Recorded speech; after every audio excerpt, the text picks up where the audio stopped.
I've tried to. I've tried to. Yeah.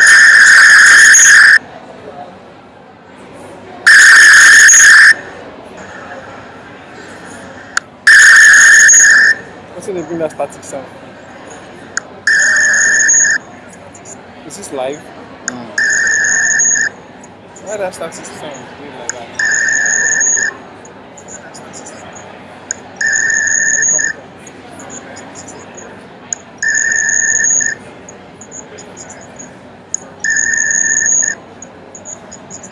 All right, good morning, everyone. I'm shocked right now. I think this is the best attended parent one we've ever had.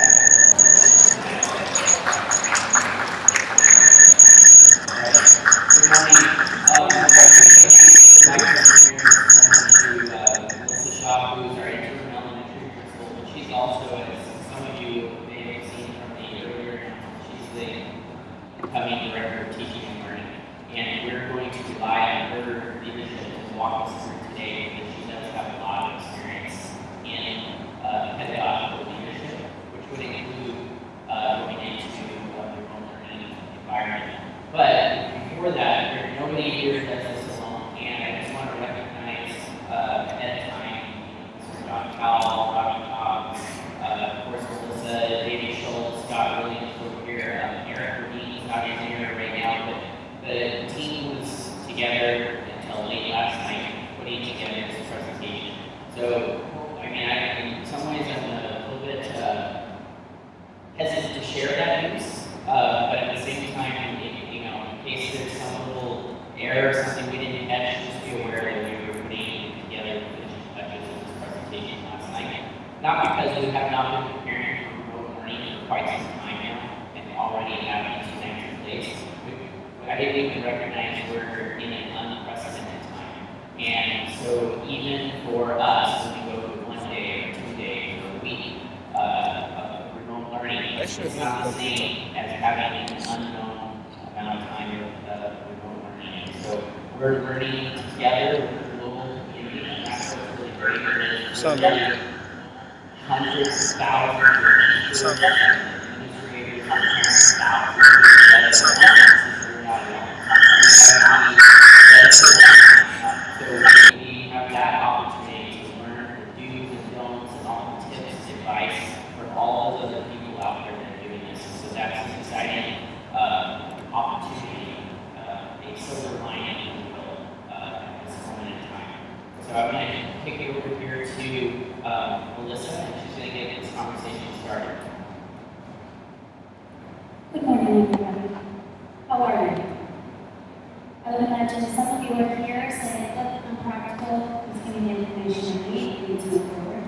And some of you are here saying, oh my gosh, what are we doing with my children? I'm so nervous, what is happening in the world? And some of you didn't know that, right? The great thing is that we are all in this room together for one reason, and that's to your children and their learning, and the commitment to ensure that doesn't stop, no matter where our careers are. As Sean said, we are in unprecedented times.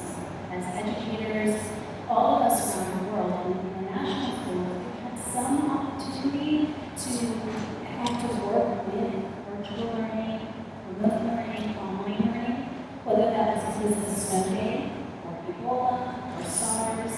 We've had some equipment. This is a very, very different situation because it isn't like you can just close the door and you stay home and you work. And you can be contemplating travel. We have a whole variety of things happening in the world that are preventing work or at least limiting that in So we have to put our heads together and we actually have to do one thing that is very important. We have to think differently. And that's going to be the biggest challenge we both are doing today to talk about what's ahead. We have to approach the entire situation with a mindset that will be different, that will be able to change for you, for us, and for all of us. Okay? So just a couple of things before we jump into the presentation. Our goal for you today is that you will not walk away with one into it and to move and have an understanding before we're ready. But at least there is some clarity of the direction we want to go. We have 4 specific facets of preparation for you, and that's what we're going to unpack today. And then the last piece is we want to open up questions because we know that you've got a lot of that. No doubt.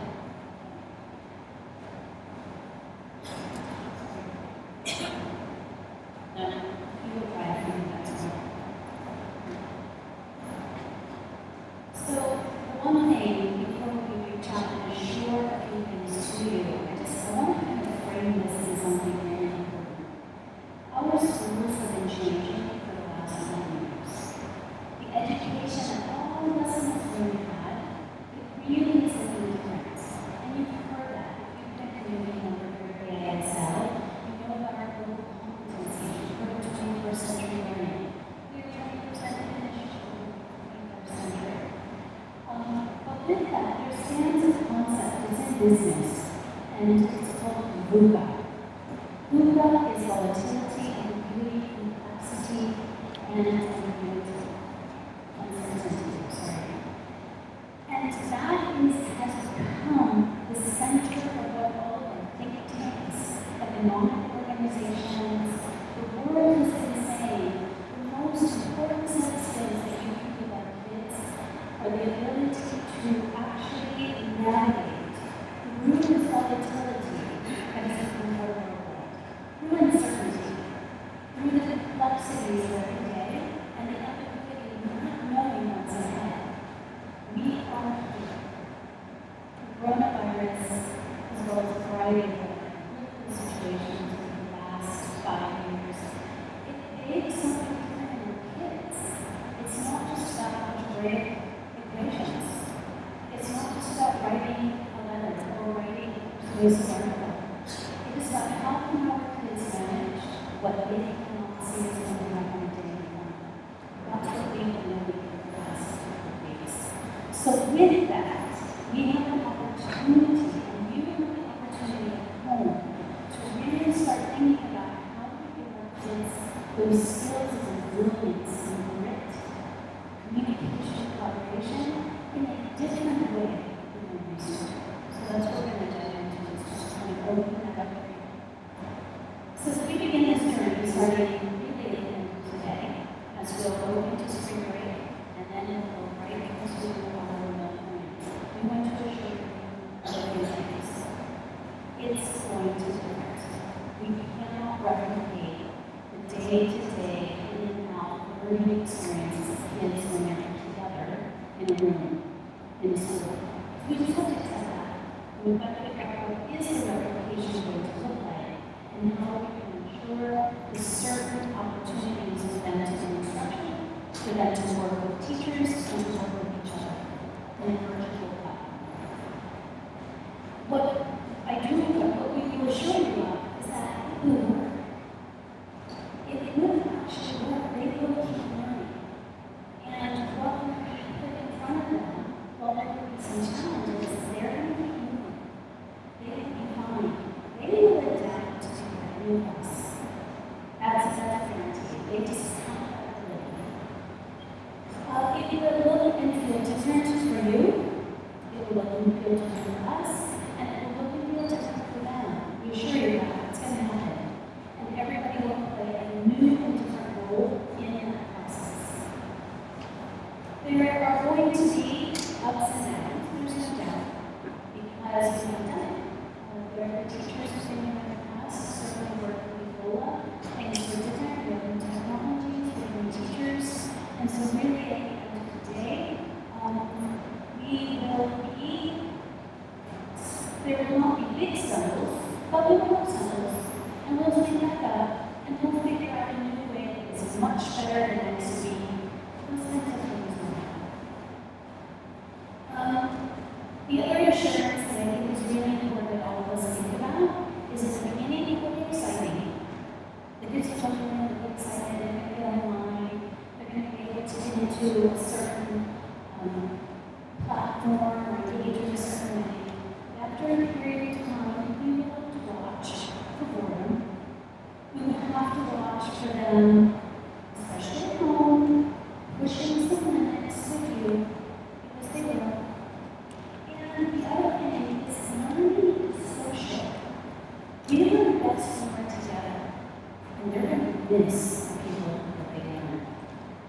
So we have to figure out how to work with that. What does social look like in this new context? And last but not least is really make sure that our partnership really still is critical. You are just as important, but you will have to know. We can't pretend that we don't know. But we are going to be able to support that role and hopefully create a gradual release of responsibility so that you are not the teacher and the mentor and the tutor. You are accountable manager.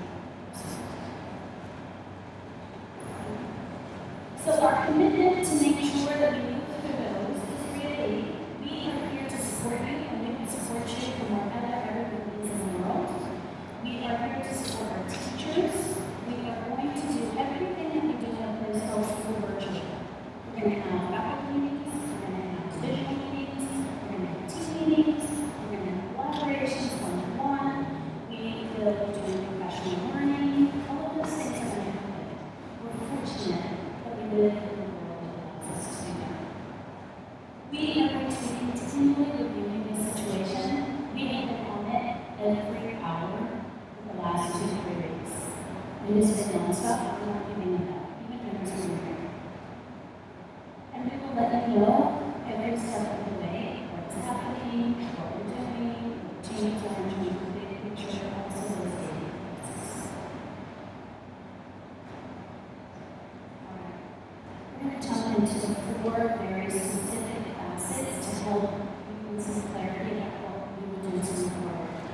So, what are you going to do in terms of being ready at home, and very specifically the tech piece, because that's going to be essential to you. I'm going to hand that over to Mr. Hobbs, our tech director, because he really needs to give everybody that sense of what's ideal and what is actually a minimum requirement.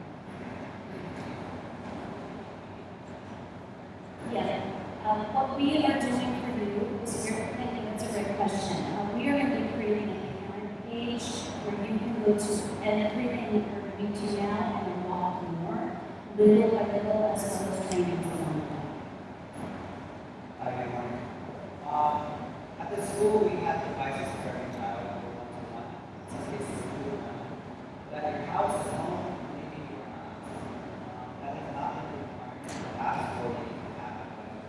We have it here. However, to transition, the ideal situation is to be one in which all of your children have a device that they can replicate some of the work that they're class have on the if you have younger kids, that might be going to have the iPads as well.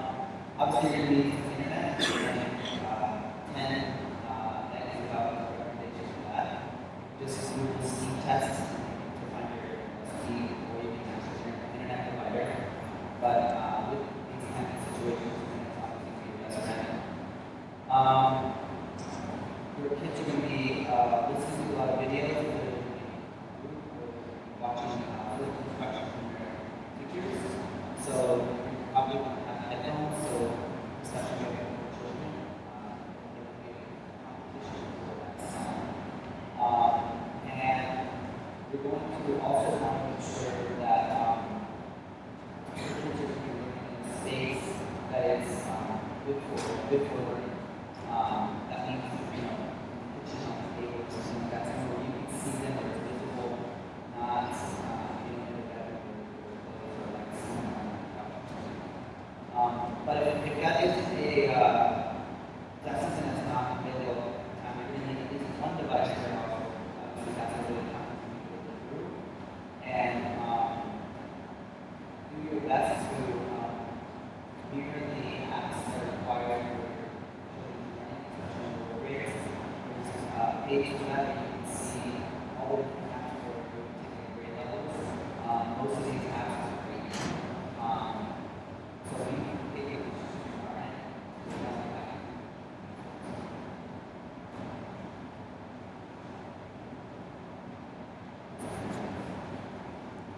So that's the technology, and I'm going to guide my colleagues. I'm just going to give the big picture in terms of kind of that home work, but if you want to add in, please let me know in terms of the vision because they need a platform to work, they need a office space, right? And then there are just going to be things that you've got to be thinking about at home because you can't send classrooms home, right? So the apps become really important. The teachers are used to working with certain apps where they know why they use them, they engage kids in certain activities because they know that it's reaching some learning target. Most of that can't really be replicated. We do have subscriptions that should transfer over a lot more information after we looked at every grade level set, and we has had a chance to look at that and communicate with you about what we need to buy home versus what we can transfer over to in terms of subscriptions. We have other things, just support resources, which will look very different across the divisions. In elementary, we know that our kids, we are not textbook and workbook focused. We are about hands-on manipulatives, we are about conversation, we're about design, and the tasks that happen in the classroom. We can still replicate that, for sure. But we may need to ask you, depending on the grade, you need counters. So you may need noodles, or you may need low-type pasta, because you won't have that set. You may need certain art supplies. We talked about what about music. Recorders are easy, but the performing arts teacher will want our kids to create rhythms, create beats. You may not have certain instruments in the house, but you have pots and you have pans and you have wooden spoons. So again, we're very, very out-of-the-box thinkers, out of making sure we're developing the knowledge, skills, and understandings, and we can do that with other materials. So the teachers have put together this notion of Eagle Home Kits, and they will be publishing that to you. Just been trying to finalize it and polish it. In terms of the PE, for example, that's a little different. They can't engage in a lot of group sports, but they can work on wellness. And then there'll be an opportunity for them to do some yoga and some mindfulness and stretches and planning for healthy eating, those kinds of things. So this is just an example of what your kid may ask you to have ready. Anybody else anything? I know that in some cases textbooks are going home in the middle school and high school. They do have online sites that they can access quite easily. And I do want to address in elementary workbooks that will go home are from our math program. It's the only workbooks that we have and the teachers put that together, as well as if they do science in those. Just really quickly for the middle school, I asked teachers if there's an online and a physical test that students who are on the online version text here until return. If there is no online option, if there is no online option, that they will be able to take a test. Okay, here's the big one. So what does the remote learning program look like? What and how are we setting that up? Especially as we're telling you, it's not going to look exactly like day in the life of an AISL. So a couple of things to note. Again, this is very much a picture for now. It's to give you an idea, and we imagine some of this will evolve and change as we learn along the way. You can expect that the first week that we return from break will be about kids getting comfortable, being able to ensure that they're in platforms, that they know how to reach out to their teacher. Our teachers have been working right now this week on preparing lessons that will be videos. And we call this flipping the classroom, when the actual lesson becomes video and the kids can access it at any time, over and over and over again. Actually, with those instruction, because it is all and on. It's a fabulous strategy. They are building those now. That takes time to build a library of videos. So again, that first week will probably be, let's try out this video. How did it work? Did the kids actually respond to it?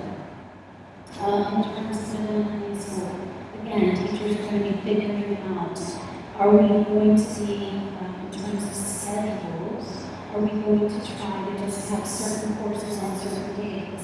Are we going to actually follow our schedules in terms of A through F, 1, 2 days? We think we are, but it's still really slightly different without the rotations, without some of that flexibility, because there will be new kinds of flexibility.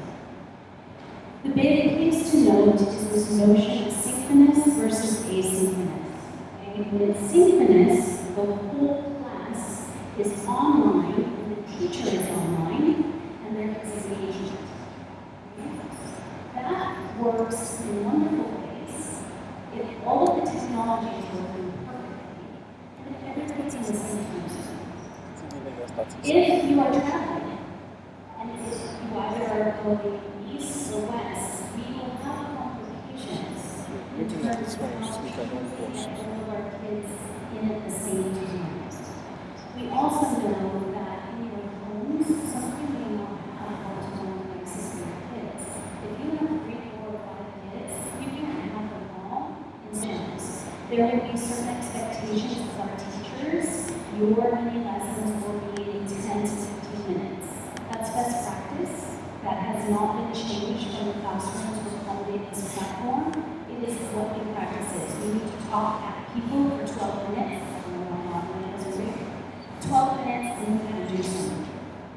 So they can have instruction in various subject areas, 12 to 15 minutes of a lesson, one less, depending on division, and then there will be some independent time.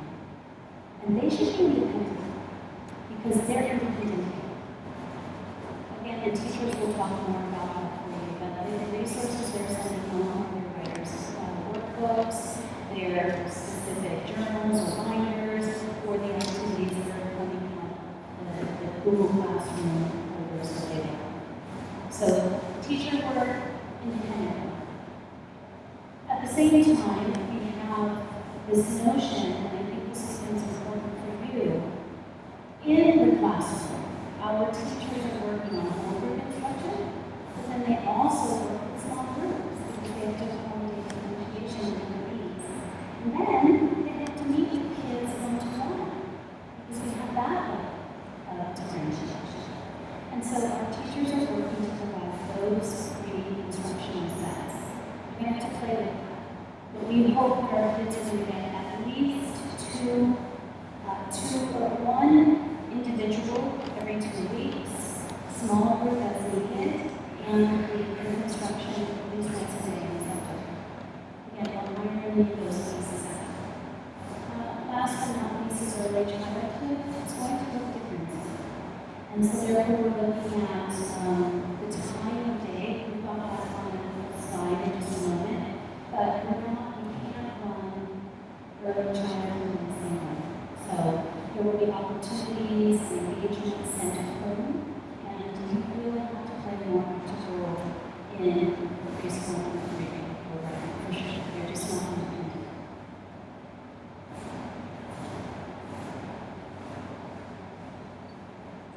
Okay, so again, the differences that we have to accommodate are sitting in the roles and responsibilities that each of us will have. Some things will change, and I want to show you that. Something to really be quite a bit. We're going to take you through students, responsibilities, and teacher and parents. So there's a lot of text here. I'm just going to try to summarize it again. We will make sure you have this. And again, it could be changing. Not huge changes, but as we learn, there's going to be an evolution of some of this. All right, so they will need to establish their daily routines. What does it look like in your house? They have to commit to that. That's their role, that's their job. They are the active learners in the congregation. They will need to follow those expectations. That's going to be where it's tough for you because you have to set up the expectation and they can work in all of it. We've already heard about identifying space in the home, set up their office, and keep that as their office. Just like those of you who work, that's your workplace, and you need your reading place, your play place. Let that be the place where we stop everything else and we focus on learning. They will need to engage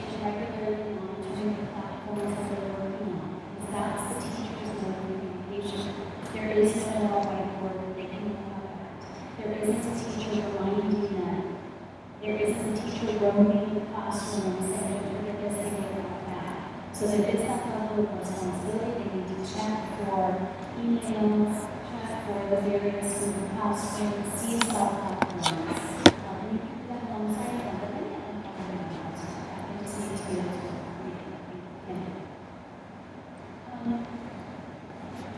they will need to focus on an important piece, and this is where we're going to focus our efforts on training more and more virtually. But the whole notion of cybersecurity becomes central. And they need to follow the same rules that we've set up for them here in your home. And probably I don't know if you really want to say anything about that right now. The one warning I'm going to mention is that they're going to get bored and they're going to miss their friends. And they're going to find detours to go get social. And you will have to become policemen. It's not fun at all. Our third graders have already started social group. They've already started being able to be focused on a topic and then move over into a social chat that has nothing to do with the work. So you're going to have to police that. Because they'll need each other, but they don't have the ability to make that decision cognitively yet. So they'll need instructions. Can you say more? So really, two things really quickly. The first, again, is just to make sure that learning is happening in a space that's a common area where they can't hide. It's like to hide so they can see stuff. So if it's in the living room or the kitchen and you're monitoring, you're around, you're present, that's going to make things much easier. And then the next thing is, don't worry about their invasion of privacy, because really you need to know what they're doing pretty much all the time.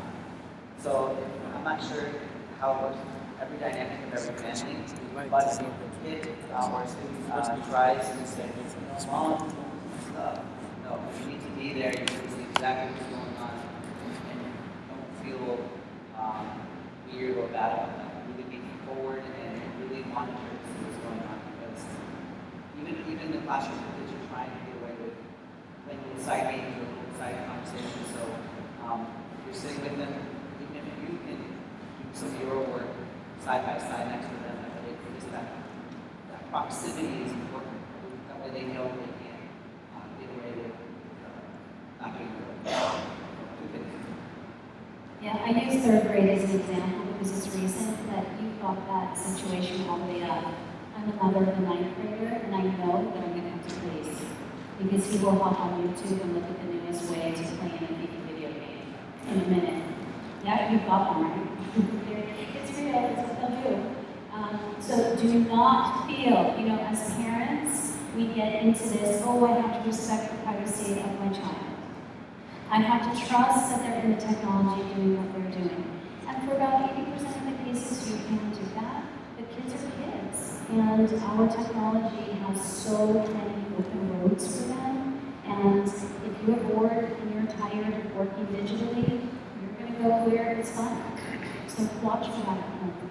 There are other responsibilities, which is to stay connected with your teachers, stay connected to the tech team if you've got any tech issues happening that you can be helpful with. Okay, so next up, parents. So you will have a role to play as content facilitators. You do not have to teach. I think that's the most important message that we all want you to know. You did not just get the job of teaching your children. It should all be set up in a way that we are still teaching them. We're not letting go of instruction. This is not a program of a teacher getting online and saying, go do this, this, this, and this. Have fun. It is about us showing them, modeling exactly what we do in the classroom, but you're going to have to manage it. Because if they're in the moment and they're struggling with the concept, our teacher is going to know that. So that's where you're going to need to check in with them and get a sense of it. And communicate with the teacher. You see that up here. We need you to communicate more than you ever did in the past. Because you are how the frustration as a parent is that you can't see into the classroom. Your window view is homework. And so sometimes we struggle. What's going on in there? How's my child doing? Well, you now have the full balcony view. We have the window, and you've got to let us know. Okay? Boundaries at home, we've talked about that. Monitoring communication, just ensuring that you're just talking to us, they're communicating together. So we don't have There is a role that you can play in helping them process learning. So asking them, well, what does that mean to you? You can help them in that moment. They can be learning all day, you can come back to the dinner table and say, so what were the things that you were thinking about today? What was something new? Just help them process learning in the normal way that you do. A big thing is, it's going to be a lot, change a lot for every single one of us. And so you've got to make sure there are times where they can just be quiet. Where is that quiet place? We're going to just turn all of that off because there isn't going to be digital everything around you now. There isn't running around on the playground and laughing and eating your snack and all of those things. Right? So find quiet time and movement time. They have got to be able to play and move and exercise. Because very quickly they can become the tech potatoes sitting at the table or on the sofa, or they're like my child laying in bed. I just want to also jump in and say part of this is your parent responsibility is to also take care of your own wellness and your children's wellness. Okay? As the job is alluding to here. But one of the things that we have seen very much commented on across the world is when people start this up, it starts well, the intensity that we get to people. And that's why we're really trying to be cognizant of what's going on around the world and try to find that sweet spot, not start with that level of intensity and not damage parent and children's parent relationships with their children. So be very aware of that. At the end of the day, and I'm saying this as a parent, and I have to I'm schizophrenic. I have to tell myself this too, because at the end of the day, this is school. It's going to go away at some point.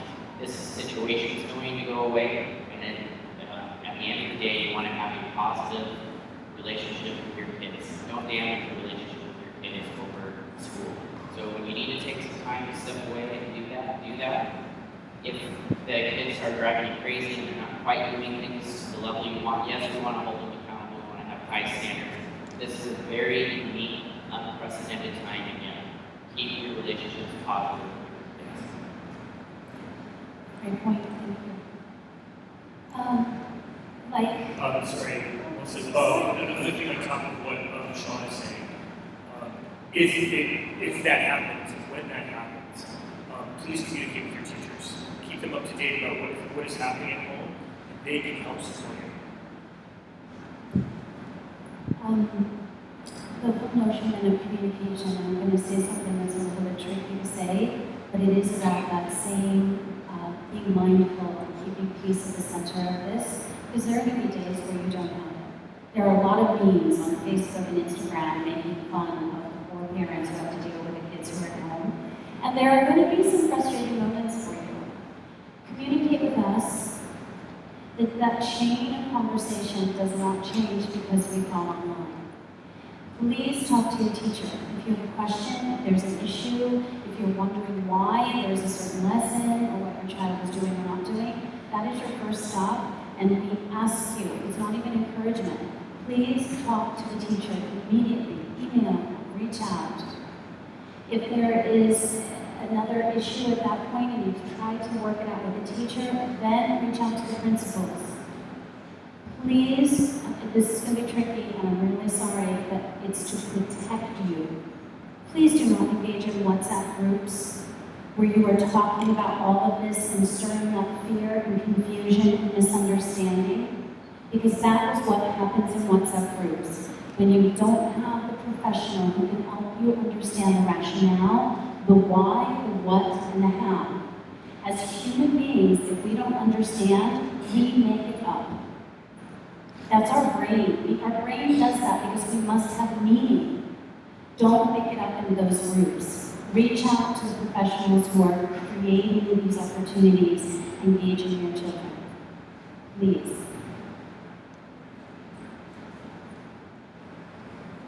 Okay. Our last asset really is communication, because that also has to get bumped up. Again, I dropped little seeds about it throughout this conversation, but we're going to continue with newsletters as normal. The teachers will be sending those bits of information weekly about what's going on, just as you've always received in your various platforms. We will all continue to send our own each week. They will look a little different and they'll sound a little different. We won't be able to celebrate the specific assembly that we saw. However, we have lots of plans to ensure that we're still having spirit weeks, so kids can all come to their computers with crazy hair, and we can celebrate Crazy Hair Day. We can put together all kinds of digital opportunities that we can celebrate as well. So we'll have many things to continue to bring to your attention and celebrate. Again, you've heard that now. Please make sure that you are communicating back. And parent conferences, we want to try working with that a little bit. They won't be formal, but if you need time to talk to the teacher, just like a drop-in time here, just reach out and schedule a time where you can meet virtually and converse about whatever your worries are or your needs. So you've got the email option, you've got the platform option, and you've got some kind of live face-to-face option. We do want to note that, again, we feel pretty certain that the teachers will be working double of what they work right now. The schedule, that notion of seat time that we're used to, that is something they know how to do really well. And so now moving into this, they have to think about seat time at home, they have to think about building brand new sets of lessons. For some of them, there's a learning curve, for others, there's not, and they're being very supportive, but they're going to be working double. So what we've said is that when you do reach out, we want to make sure there's a 24-hour response, Monday through Friday. So just, you should hear from them, if you're not within those 24 hours, at least by the end of that following day. Again, knowing that there will be different locations. Out of curiosity, how many of you are planning on leaving Lagos? No, just a few of you. All right. We weren't certain. We really haven't been certain what the plan is. But that's actually helpful to things to stay in the same time zone. A couple of other things. One is on communication. I just want to say that we had sent out asking for WhatsApp numbers if you wanted. And so we're not talking about the WhatsApp groups that Melissa was just talking about, but we are setting up one-way communication administratively to WhatsApp numbers. So again, if you want that, that communication's gone out recently, it'll go out again. You email to the communications department or advancement team, and they will add you to this WhatsApp list, and we will also be getting out school-wide communication via WhatsApp at some times. The other piece here, it's not about communication, but as I see all those scans that did go up, talking about traveling, what we want to instill, I can't force you to do this, but I want to instill in you that closing campus is not really permission to have play dates, to have total tutoring groups, to get groups together to work on projects. We need to take this seriously by all accounts. The scientists are talking about flattening the curve. So if you read about that, I don't need to repeat it, but just look it up. It's really important that we do our part as citizens of Lagos and the world to help the scientists, the medical professionals flatten the curve. Please don't take this as permission to go off and have play dates and social activities with your kids. We really need to take this seriously.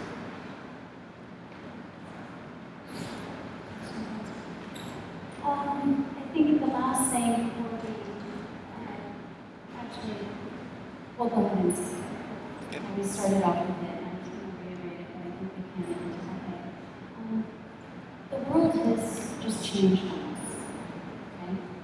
And as we look at the news every day, that the life that we know, while still flexible in Lagos, that our family members, the people we love who are back wherever we come from, their lives have changed temporarily.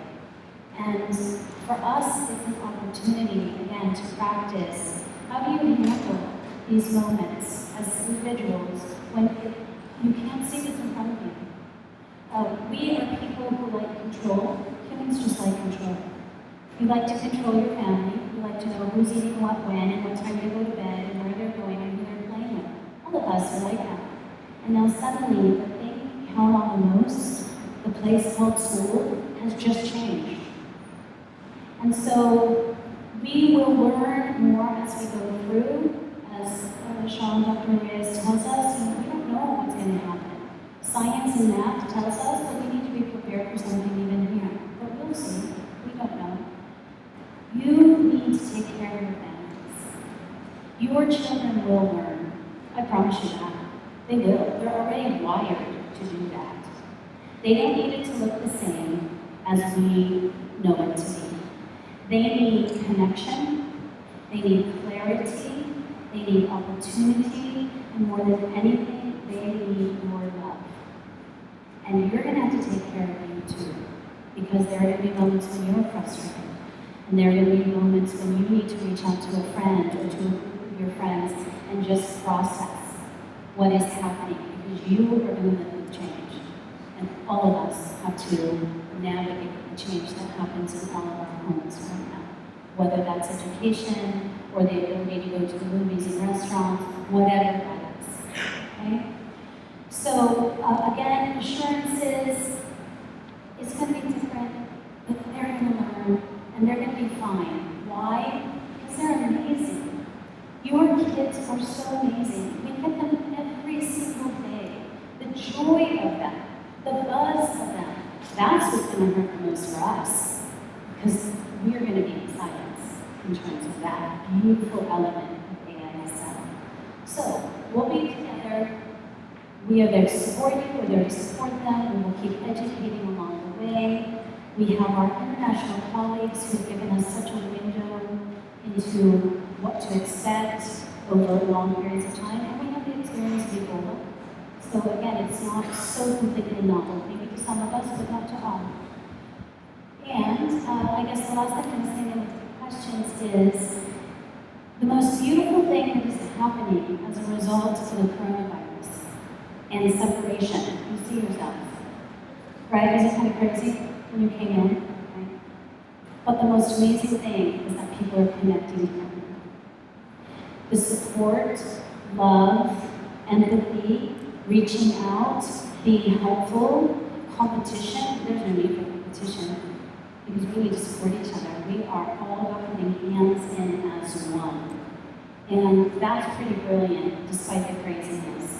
And so let's look to that, let's count on each other, and just be there for each other, big to small. That's our commitment to you. Answer for any of us.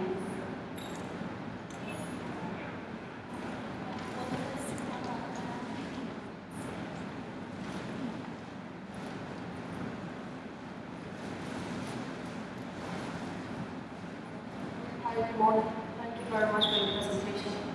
I just wanted to find out your advice. I'm a mom that works full time, and then now my office has been shut down. So what advice do you have for support to either working from home or from the office? I can certainly speak to little, and John, you may want to talk in terms of setting things. So, when we are working, and if you are a household where both mom and dad work, you are going to have to make sure you set up those guidelines. I don't know if you have adults, if you've got nannies, or you've got somebody living at home. I think that there will be a need if you've got somebody there to just be the person who reminds them, who sets that expectation of these are the 2 hours you're going to be working right now. And let there be the oversight person. I don't know if there's anything in the case where you have no one at home. I doubt it, but if you do, that might be a different kind of discussion. And I would ask you to reach out to any of us so we can figure out how to help you. But try to use anyone in your home who can be helpful, because they don't need to be the teacher. Again, they just need to be a bit of a manager of time disruption. Is that possible? Yeah.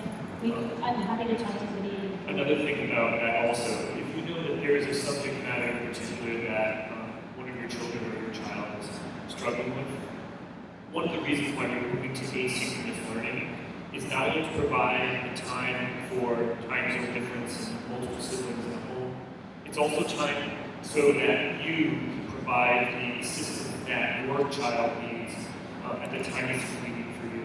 So for example, if you have a student who's really struggling in a unit in math, perhaps that's the lesson that you wait until you have free time to help your child at that particular time. And that's that management piece that Alyssa was talking about earlier. It's really, this is an opportunity for you to really be engaged in your children.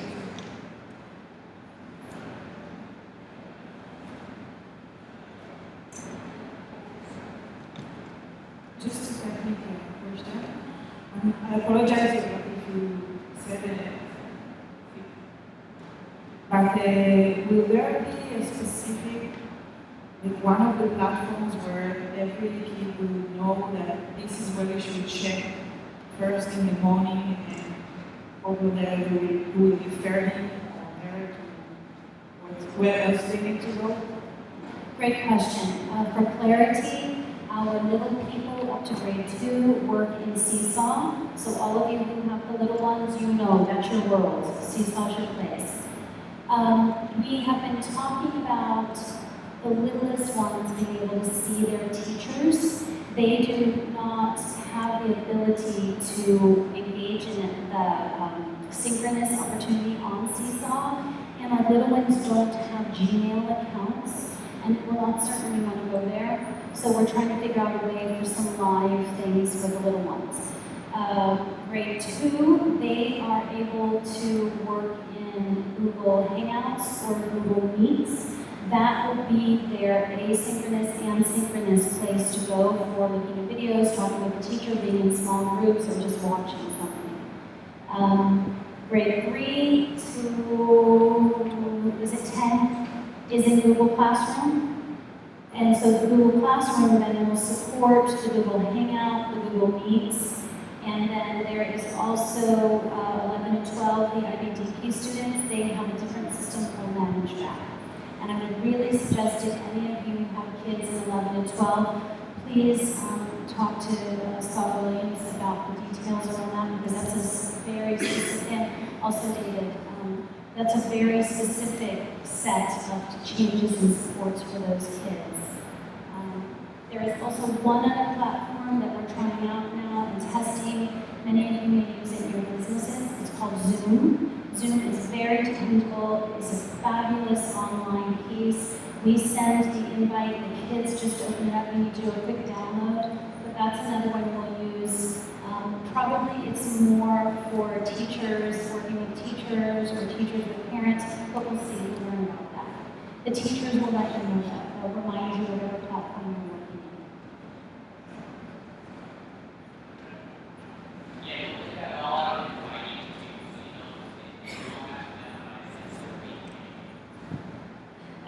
Good morning. Thank you very much for the presentation. It will help us a lot.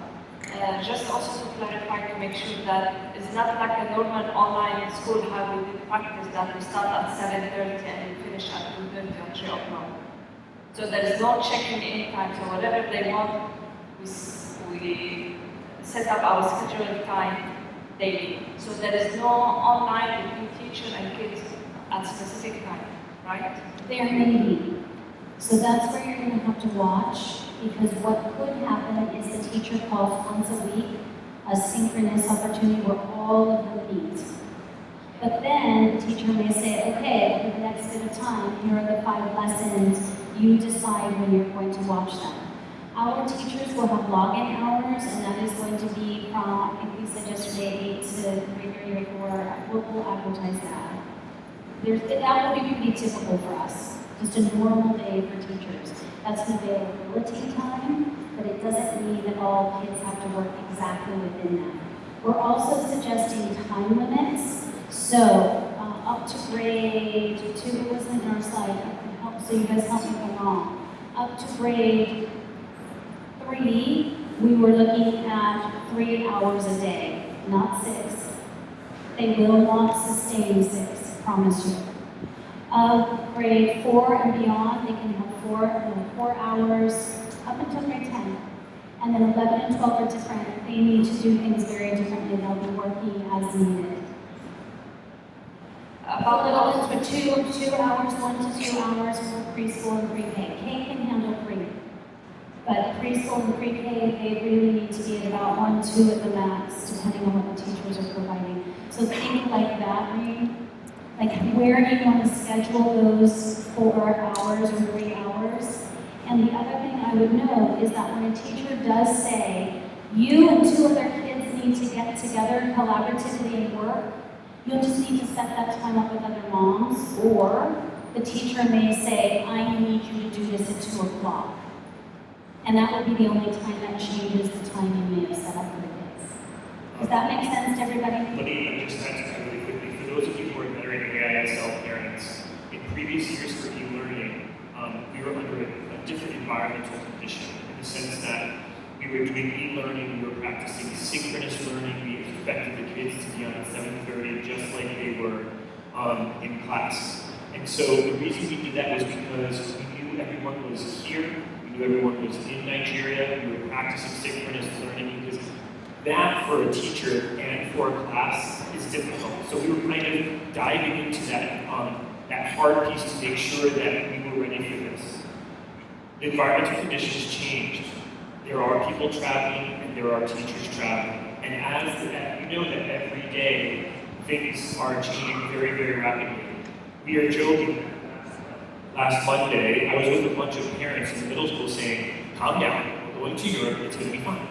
And then by Friday, we're not going here, right? So as things change, we may find that students are moving, that teachers are moving, that we're moving across the globe and going to different places. That no longer, for your veteran parents who have that synchronous experience, that's why we're moving to a more asynchronous experience. Sorry, one more question about the quizzes and assessment is going to happen. And this is because it's a long time of online. Quizzes. Yes, there will be assessments. Actually, Mr. Cobbs has created a link for teachers that provides a variety of methods by which teachers can continue to assess both formatively and summatively students. They will look different and they will be different, but assessment is a crucial component in learning. I mean, not only for teachers, but for students as well. There's self-reflection and continued reflection. So yes, assessment is absolutely necessary and will continue. I just want to make one comment about that. There are some things that will look the same.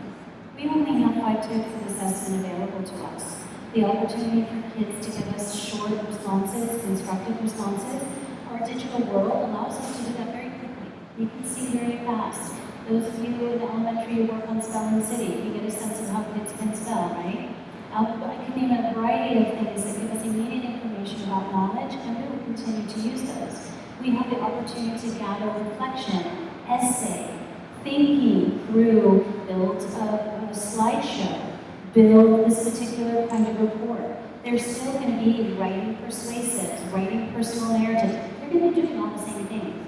So in terms of how we collect evidence of learning, the teachers will still do that. They're going to have a harder time giving that formative, ongoing daily feedback that's live, but we can still do it.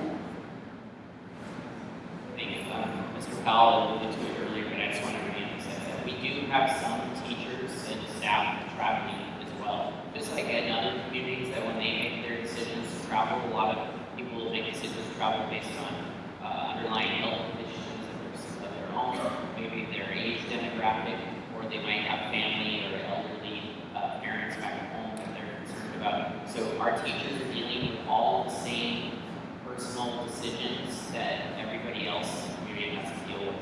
So it is really important to keep in mind that 24 hours will be honored in terms of teachers responding to parents, but 24 hours from whatever that time that you sent that app, it's not it's not going to be necessarily day because of the situation of different time zones. But what teachers who are traveling are going away, we're meeting with teachers today, and we're re-emphasizing their responsibilities of that response within 24 hours and of providing both synchronous and asynchronous learning opportunities. And so For us, who are in the majority time zone here at Lagos, we will be making that a clear expectation of teachers that they provide some synchronous learning opportunities in the Lagos time zone, and also are able to meet with us as a faculty in the Lagos time zone. Okay? Hi. See, I just wanted to check now. This time we're not going to be doing only synchronous learning. So tomorrow, what does a child need to do? I mean, which timetable do we follow? Will you let us know? Yeah, so tomorrow we get to go on holiday. Right, tomorrow, so today we end, and tomorrow starts our spring break, right? Pre-planned. What ours is going to look like upon our return on March the 30th. They're building that now. We have a big meeting after school today, and they're putting that in place. And I know then they will continue to do that over the break so that they're ready. They have just been nothing less than 100% committed to every single need that the kids have right now. More to come. And It's a different topic as well. I'm sorry. Yeah, thanks, sorry. Yeah, good morning.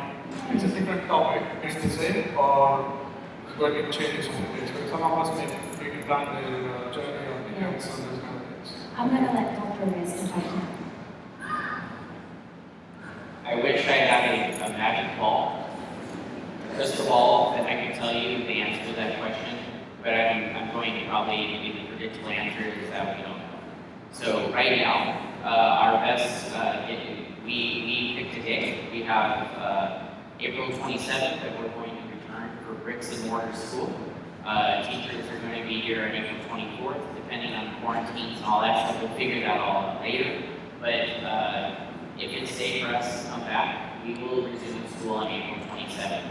If it gets safer and something really happens in that area is spared, or something really develops differently with the spread of the disease internationally, people's immunity, or some sort of health discovery that really puts this thing to bed earlier, we will even adjust to come back earlier. If we need to adjust later, we'll adjust later. And so right now, I'm just dealing with today, tomorrow, next week. I really couldn't predict August at this point.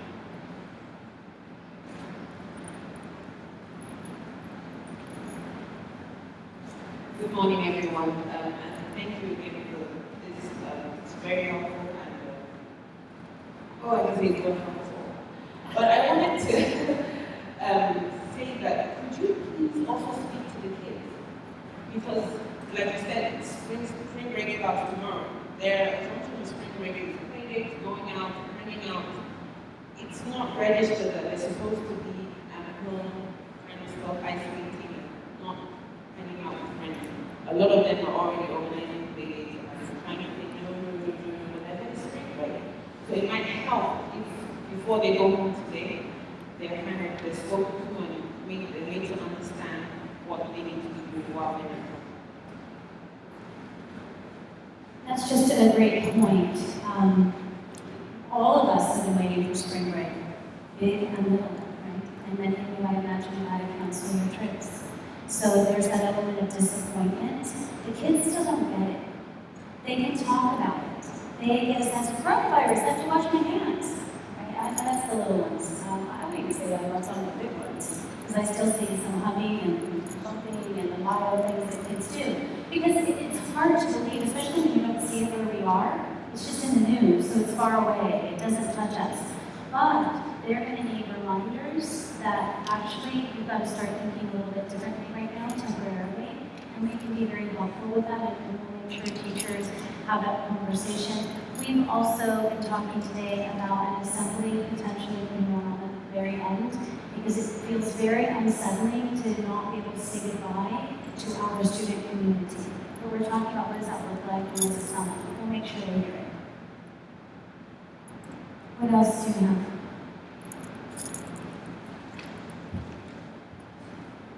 Thank you. So far we have talked about schedules, especially for the little ones, but our IB students, they're teenagers, they feel like they can handle their own time, that they can do things their way, that they get ready for this, they're very independent, whatever it is. Thank you. And trying to set up schedules for them and take away iPhones while they're studying and things like that. It can be hard for parents. We will do, but it's gonna be hard. On practice day, they had a 7 to 3 or 7:30 to 3 day, and they were following teachers online all day long. But from what I'm hearing, that's not going to happen for these 4 weeks to online school. So, what are we to do with them? You said you have to do things very differently, but can you get a little more specific? What do we have to do for them? I think the biggest thing for our IB students that we said is going to be slightly different. Speaking to students, right? So, for example, one subject might becomes a week synchronous, and then second different subject, depending on what it is that they need to get through, and that's really kind of the key. So the biggest thing will be for the teachers to be conveying that directly with the students, and as parents, if you have questions, feel always free to reach out to the teacher. And it's not in a sense like there's going to be, at 10 o'clock, everybody must log on. It's everywhere.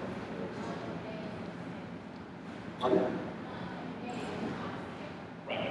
Yeah, it'll vary. It will vary. I think too, though, part of those student responsibilities, we can expect more from our diploma students. Our 11, when we talk about the little ones and we say take it easy on 1, 2 hours, we're not taking it easy on our diploma students. They have high standards already, they know that. And often our students go off to colleges where they do learn more independently. Universities, right? You attend 2 classes a week. The rest of it's on your own already. Our kids, our IB diploma kids, when they go off, our alumni say, first year university was easy. So they're prepared. And our teachers in IB, they'll hold them accountable. Okay, so school is potentially opening end of April. But let's say everything they do is fine, but then kids that have traveled can't come back. Is there a possibility of a blended model where there is some campus learning and then some continuation of online learning? Everything is possible right now. Everything is possible, and so I don't know how else to answer the question right now because there's so many ifs. So when those ifs happen, we'll work out what solutions we're going to do to address this. Our goal is to work for your kids. So we've got to be flexible in that. And I think that's the only thing we can assure. We don't know what that looks like, but we will work for them.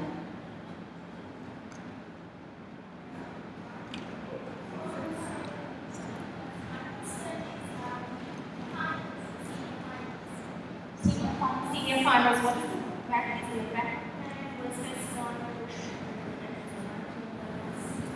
So as of right now, the IB is running the May exams as planned. But we've already been in constant communication with the IB. Schools all over the world are in the same boat. They've made a number of provisions for the internal assessments now that rather than having to be done in person, they can happen virtually, and they're taking it step by step. So as of this moment, the IB May exams will proceed as normal, but that could very well change by tomorrow. So right now, I think the thing to keep in mind is that moving forward, we just plan that come May, everything will be normal. One day.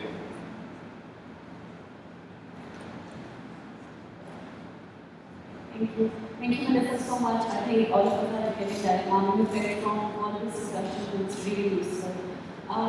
My question is, speaking to the social aspect, what kids are definitely going to miss. So I'm thinking of, primary school right in recess is the most important part of their day. So are you thinking of something like a social sort of an hour maybe there through a proper platform instead of some kids hopping onto their WhatsApp and some hopping onto their Snapchat and all. Instead of that, you could provide them with, hey guys, let's all get together and just hang out. And maybe not every day, but some sort of, because I feel like that is something that our kids are really going to miss. Look, I think we're going to have to assess that day by day, week by week. I mean, even here, you know, the risk currently is not high, right? But those are the scientists and mathematicians in the crowd, you know it's coming, probably. You know, hopefully we're wrong. I told everybody yesterday, teachers, if we look silly having made this decision to close the school a couple of weeks, 3 weeks, 4 weeks from now, I'll be very happy for everybody to say, what was he worried about? I hope we're wrong, but scientists, mathematicians tell us it's coming. So you need to assess your risk and your social responsibility on a day-by-day basis. Probably in the next couple of days, depending on who you're interacting with and where people have traveled, it's probably a low risk. You know, as things go along, you'll see cities, provinces, countries get more and more restrictive in terms of people's movement. I think we right now need to anticipate the worst, and if it doesn't happen, you know, God bless Nigeria. But right now, your personal family assessment of risk and responsibility is important. You're talking virtual socializing. And I think we have not talked about that specifically. It's kind of some ideas, but I think that's a brilliant idea. There's no reason why we can't have recess. There's no reason why we can't have controlled social media in some way. They're going to need it. They need the chatter. They need the giggles. They need what they do and what they say. It doesn't matter what age, we all do. Right? You need to laugh. That's going to be so important. One of the most important ingredients in your family right now. Keep the laughter going. We have been in the most intense meetings, but this team I work with is amazing because we can always find time to go. You got to find time to go. We will set that up. Thank you. I really appreciate that. That's an idea we'll develop. A little side note, we share what we giggle about, but some of it's inappropriate. It's true, actually. She's the clean one in our group. Other questions? Good morning. Thank you for the informative lecture.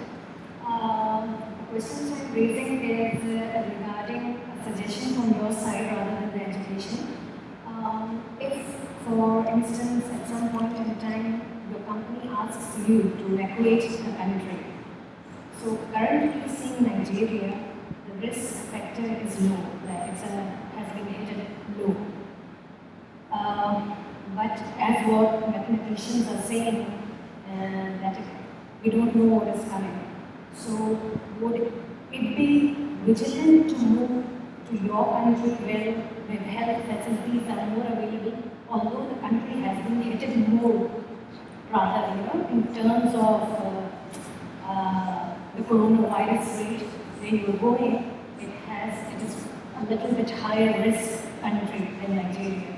But looking at the facility, if it hits, like if the company asks, is it a wise decision to stay back here, or is it a wise decision to go?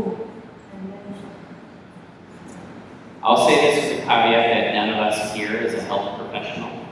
We did, because we are the American International School here in Lagos associated with the U.S. Consulate, we are able to partner and gain resources from the embassy and the consulate. And yesterday we had a regional medical officer here, and also a resiliency training for our own teachers that was offered from the U.S. government.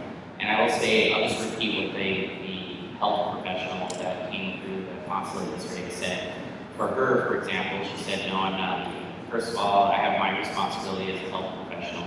I'm sort of the captain of the ship that if I go down with the ship. But that it wasn't as bleak as that. I mean, from all we know from the scientists is that most of us who get this infection, it is not serious for most people. The reason why this pandemic is being taken so seriously, though, is because of the people who have compromised immune systems, health, diabetes, heart disease, underlying conditions, smokers, older in age. Those are people that need to get better healthcare, but it's also overwhelmed right now. So, but some people in our teaching population, they might make the call to go because if they, even in an overwhelmed healthcare system for their particular conditions, they might make the personal risk assessment. They'd rather be back at home, wherever that is. So I can't really give you the answer, but just, what I would say is assess your own individual health risk, your own family risk, and what you're comfortable with. I'm staying here for two reasons. Again, I'm the captain of the ship, but also I feel this is where I feel safe. This is my home right now. This is where my family is. For our health situation in our family, I feel relatively confident that if we were to get the virus, we would be okay waiting out here. So you have to make that personal assessment.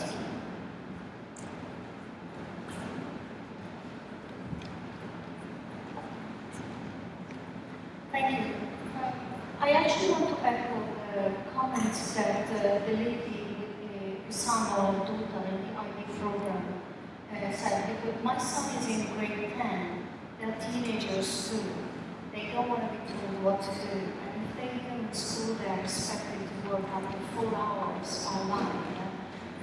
If they don't have a structure, we all have full-time jobs. I'm not moving back and work from home, of course, but if the school says that they can manage their time, it will be really challenging. So I wanted to invite the school, if possible, to extend the kind of rigor that would be expected of IB students, also to other high schools and the students who have the same teenagers.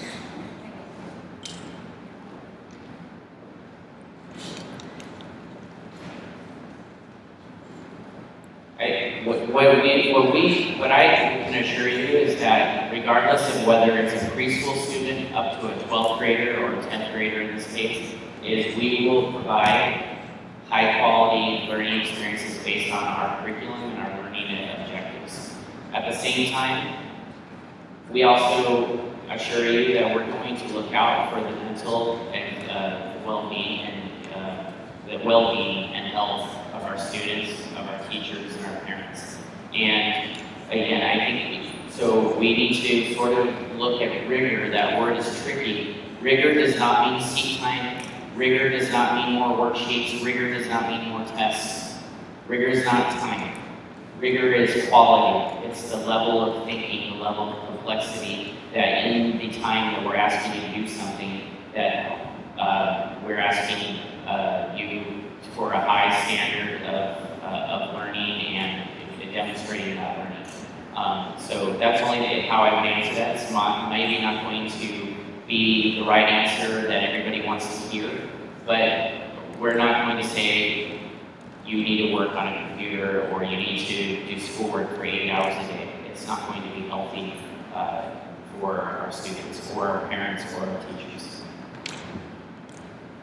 Just because we're seeing parents who need to leave, it's a sign for us it's probably time to wrap up our whole group.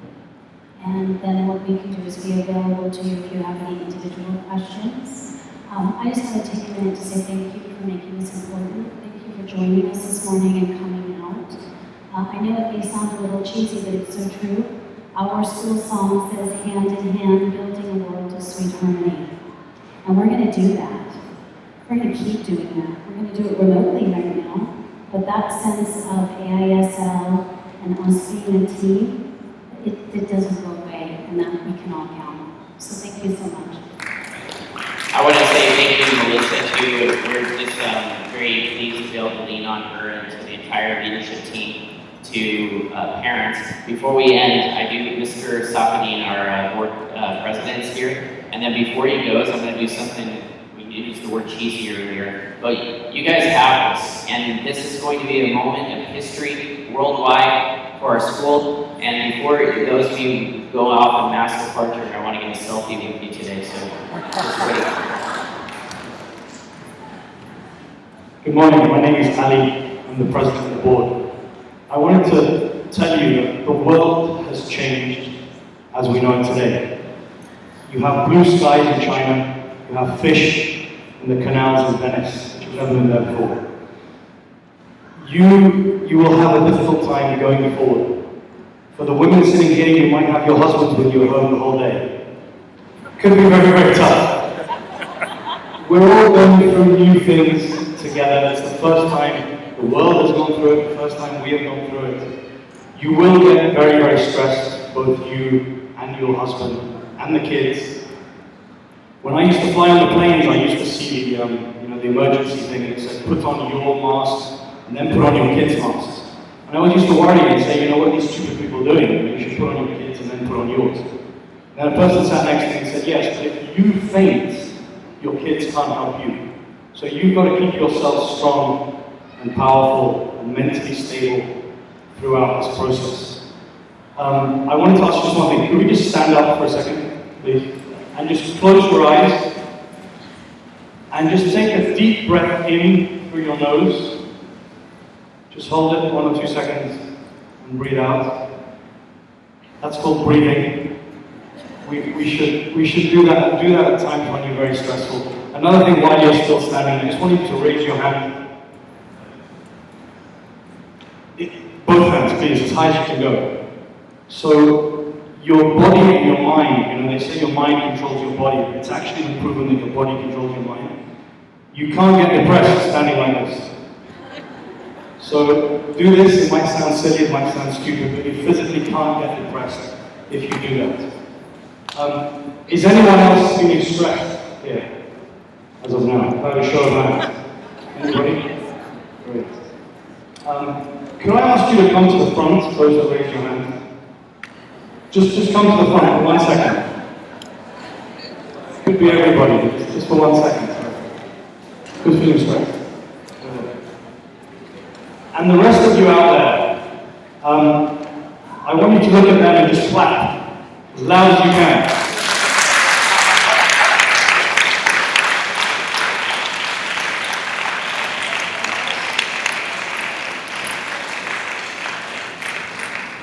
We all feel stressed. You just got a standing ovation, by the way. Congratulations. That's great, fantastic, thank you. I wanted just to tell you that the admin team have been fantastic during this time. You can sit down again, sorry. The admin team has been fantastic during this time. I'm very proud to be working with them. The boards speak regularly, we meet regularly, we'll continue to meet regularly, whether it's physically or virtually, throughout this time. It is unpredictable. We don't know what's going to happen tomorrow or next week. We've set out a plan, hopefully we're going to stay there. They say the only thing permanent is death and taxes. In Nigeria, it's death and traffic. We don't know what's going to happen and where we're going to be, but we hope we can all work together and go through this. And I wanted to thank the admin team again, Sean and his team, and everybody for doing a fantastic job. Thank you. I feel very fortunate to have such a wonderful supporting leadership team, faculty, a board. We have fantastic students, and I'm very proud of our parents, and your turnout here today. I know that together that we're going to overcome these challenges. So we'll do a selfie here. If we could maybe, I don't know, maybe we should all get in there sort of in the middle and stand up and make some, let's smile and make some silly faces and gestures. Okay, ready? On the count of 3, this is the moment in AISL history. 1, 2, 3. Actually, let's do that again. I think we need to have some eagle spirit or something. So on the count of 3, let's do eagle soar. 1, 2, 3. Eagle soar. All right, everybody. Thank you.